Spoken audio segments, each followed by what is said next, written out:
La mise en œuvre du projet de développement de l'enseignement bilingue au Tchad, le comité de pilotage du projet marque un arrêt pour évaluer à mi-parcours les activités menées. Il s'agit aussi et surtout d'identifier les menaces qui risquent de compromettre la réussite du projet. En outre, il est également question d'évaluer les demandes de modification de la portée du projet et proposer des actions correctives si nécessaire.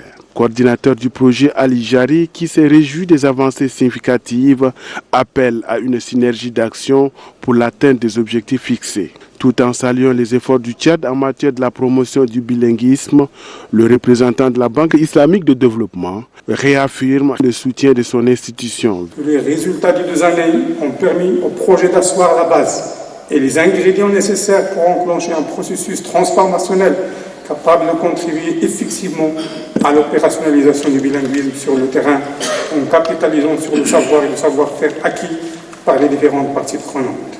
La Banque islamique de développement est présente dans cette réunion pour reconfirmer son appui à la réussite de ce projet de coopération sud-sud entre la Tunisie et le Tchad. Pour le directeur général de l'Agence tunisienne de coopération technique, cette rencontre revêt d'une importance capitale car elle permettra de corriger les manquements. Officiant à la cérémonie, le directeur général adjoint du ministère de l'Éducation nationale souligne que le développement du bilinguisme constitue l'une des priorités du département en charge de l'éducation nationale. Le Tchad a opté dans sa politique éducative de la 4e République un enseignement inclusif, bilingue et de qualité.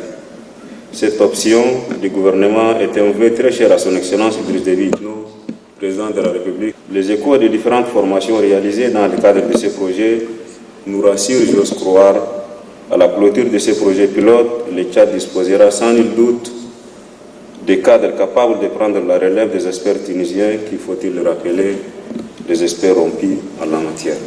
Financé par la Banque islamique, le projet Flux inversé est mis en œuvre après l'accord signé entre l'Agence tunisienne de coopération technique, la Banque islamique de développement et le ministère de l'Éducation nationale le 1er mai 2017.